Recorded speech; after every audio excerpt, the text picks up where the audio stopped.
Saffron Terror, Hindu Terror. How did this terminology come in the first place? Let me now try and get you an insider account. Someone who was in the corridors of power during the UPA era.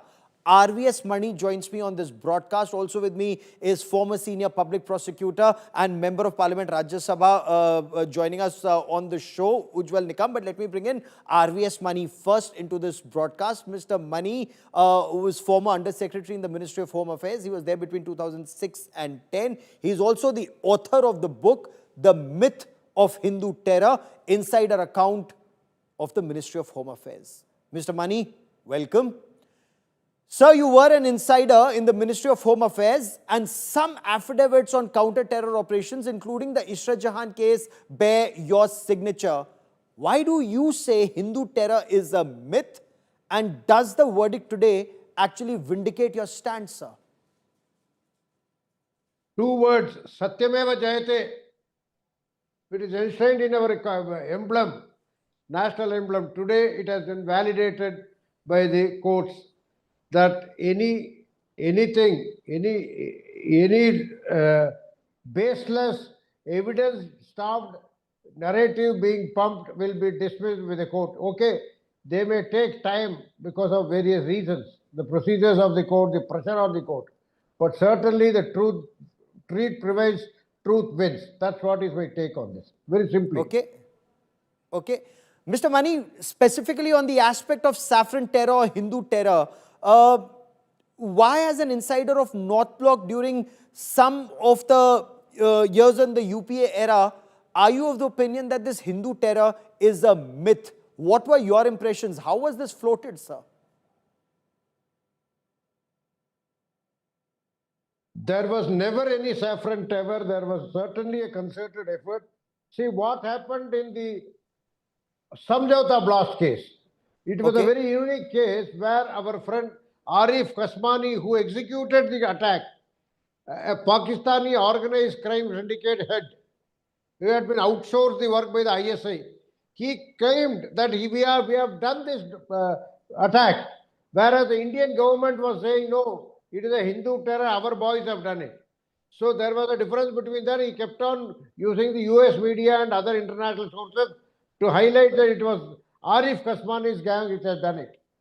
But what happened in the interim period, within 14 days, all the people who were real perpetrators escaped into Pakistan and nothing happened to them. They went scot-free. Similarly, Makkah Masjid also, Sharifuddin and Muhammad Bilal had done it. But what happened? They were allowed to escape and some innocent people were hounded. So this has been there, a concerted effort was there since 2006 to set up a Hindu terror narrative. Even in 2611, that attempt was made and somehow it got spilled out. That's what we can say about it.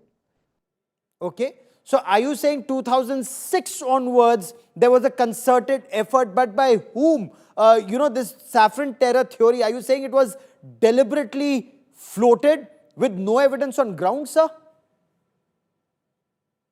See, basically, I had seen three ministers during the time.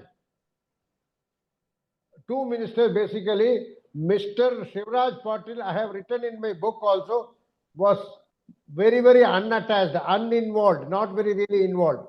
And in his place, Digvijay Singh used to come over and run the ministry. This is a fact. Most old home, they may not admit it now, but this is what is happening. Although formally Mr. Shivraj Patil used to be the Home Minister. So from there the entire bogey of Hindu terror started. They attempted with Samjhauta, they attempted with few other terror attacks, and also 29th September 2008 originally was done by Ahle Hadith. The IG Nasik there on that day was Mr. P.K. Jain. He is now retired ADG of Police of Maharashtra. He'll be joining me shortly. He repeatedly is telling all over the place. It was Ahle Hadith. But some people wanted to replace it with a Hindu terror narrative and brought in several organizations which they had to take revenge, including the flow of this Colonel Purohit personally. He was a 34-year-old selection grade lieutenant colonel. Would have gone on to become the corps commander, chief of army staff, whatever. That had to be stopped because ISI wanted it.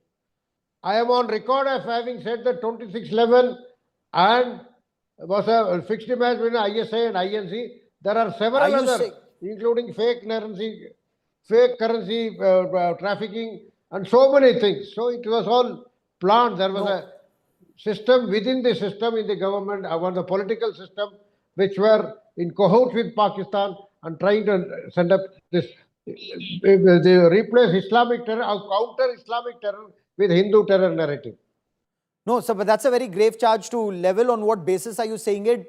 Is there any evidence to back what you are saying? Because what would the ultimate motive have been? And I want to also refer to one of your affidavits in the Ishrat Jahan case. In that affidavit in court, you've mentioned, and there are two affidavits. One, you mentioned you were tortured to change your affidavit on the basis of central agencies, Intelligence Bureau giving some input to the Gujarat government in the Ishrat Jahan case. Apparently, if I remember correctly, and I had covered that case, it was a plot to target then Chief Minister Narendra Modi and current Home Minister Amit Shah, then a state Home Minister. So what happened in that Ishrat Jahan case? Why were you tortured according to your affidavit, sir? That was a fixed, that was an CBI, which was CBI which wanted to frame. I was told straight away that you frame Modi and Amit Shah. They use the word काली दाढ़ी and सफेद दाढ़ी को आप अंदर डाल दोगे, आपको मैं ये दे दूंगा, वो दे दूंगा, all sorts of. Since I said the facts say do not do like that, the facts are something contrary to, I cannot change the facts, I will not do it. So for that I was burnt with a cigarette by the then officer of the CBI or Gujarat cadre officer who was anti-Modi terrain. So it happened in 2013, yes. So as a serving officer, you were burnt with cigarette butts and you refused to change your affidavit to implicate Narendra Modi and Amit Shah. Sir, you joined me here on this India Today special broadcast. Many thanks.